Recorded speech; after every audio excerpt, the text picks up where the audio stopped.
Bien, alors pour l'exercice 2, même si les signaux ici sont très simples à tracer, puisqu'ici f de x égale x, on sait que c'est une fonction linéaire, donc un morceau de droite. F de x égale moins 2x pareil. Ici, un quart de x moins 4, on reconnaît une forme ax plus b, c'est encore une fois une équation de droite. Et puis f de x égale moins 2, bah, ça c'est une constante, donc on va avoir une droite horizontale. Donc on pourrait tracer directement ces signaux, mais je vais vous refaire voir la méthode qui vous permettra de trouver à chaque fois votre tracé sans aucun souci. C'est la méthode du point d'entrée et du point de sortie. Donc pour le premier segment qui se situe entre moins 4 et 0, vous prenez un premier point d'entrée, puisque vous savez que c'est un segment. Donc qu'est-ce que vous allez mettre en abscisse? Vous mettez la borne de l'intervalle où vous étudiez la fonction ici. C'est-à-dire ici, voilà l'intervalle où vous étudiez la fonction, on étudie de moins 4 à 0. Donc en abscisse, on met moins 4 ici pour le point d'entrée. Donc ça sera votre premier point du segment. Et puis, donc, je le remplirai tout à l'heure, et vous mettez votre point de sortie, donc S1, qui va avoir pour abscisse quoi? Eh bien, la borne supérieure de votre intervalle, c'est-à-dire 0. Voilà. Donc maintenant, vous avez donc un point d'entrée et un point de sortie. Votre point d'entrée, il est en moins 4, votre point de sortie, il est en 0. Et puis, comment vous calculez l'ordonnée? Ben, tout simplement en faisant jouer le code de la fonction, c'est-à-dire, c'est pas vous qui choisissez du coup l'ordonnée, vous le calculez. Et ici, c'est f de x égale x. Donc, si x égale moins 4, vous avez f de x qui vaut bon, la même chose que x, c'est-à-dire moins 4.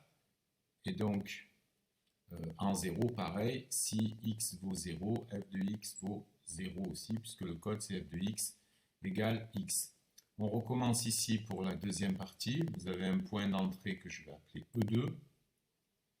Donc, pour x égale 0, voilà, puisque c'est ma borne gauche de mon intervalle d'étude, et je calcule mon ordonnée.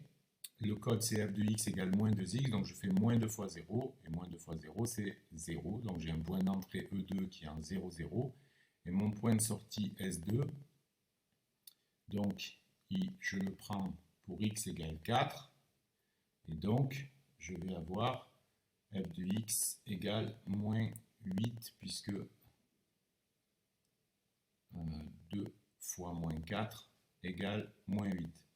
Je recommence ici pour cet avant-dernier segment, E3, donc je prends pour x égale 4, je calcule l'ordonnée, donc 1 quart fois 4 ça fait 1, 1 moins 4 ça fait moins 3, voilà pour l'ordonnée pour 4, et j'ai mon point de sortie S3, donc que je prends pour x égale 8, alors 1 quart fois 8 ça fait 8 sur 4 ça fait 2, et 2 moins 4 ça fait 2 moins 4, ça fait moins 2. Donc je suis en 8 moins 2 pour mon point de sortie. Et puis là, pour le dernier segment, je vaux moins 2 partout. Voilà. Donc j'ai mes points d'entrée, mes points de sortie. J'ai plus qu'à maintenant venir tracer, venir placer mes points et relier mes points par des segments. Donc en moins 4, voilà, je vais attaquer ici, et 0, 0 c'est ici. Donc je trace mon segment qui va de là jusqu'à là. Voilà mon morceau de courbe sur l'intervalle 0, pardon, moins 4, 0. Après de 0 à 4, je rentre en 0, 0, j'y suis, et je suis en 4, moins 8, donc 4 moins 8, bon ben là ça va me faire sortir de mes représentations parce que j'ai pas pris assez.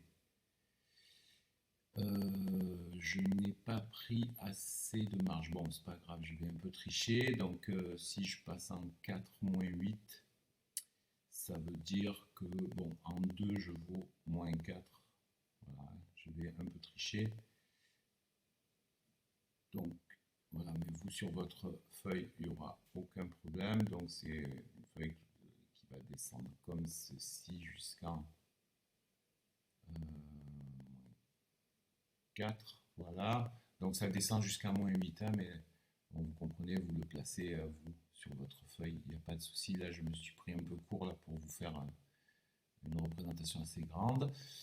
Et ensuite, pour le troisième segment, donc en 4, je pars de -3, donc on a une discontinuité ici.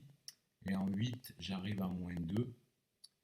Donc -3 qui part d'ici. Et en 8, j'arrive en -2. Donc voilà, j'ai cette discontinuité comme ceci. Et enfin, f de x vaut -2 de 8 à 11. Donc là, j'ai ce palier ici. Et voilà mon signal qui est tracé avec mes points d'entrée, mes points de sortie, en repérant à chaque fois quel type de signal je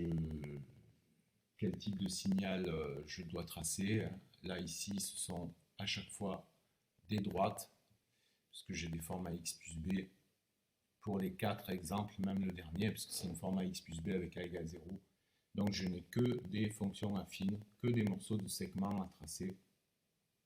Et voilà, ça se fait très facilement avec la technique des points d'entrée, des points de sortie. Vous ne pouvez pas vous tromper. Voilà pour cet exercice numéro 2. On continue.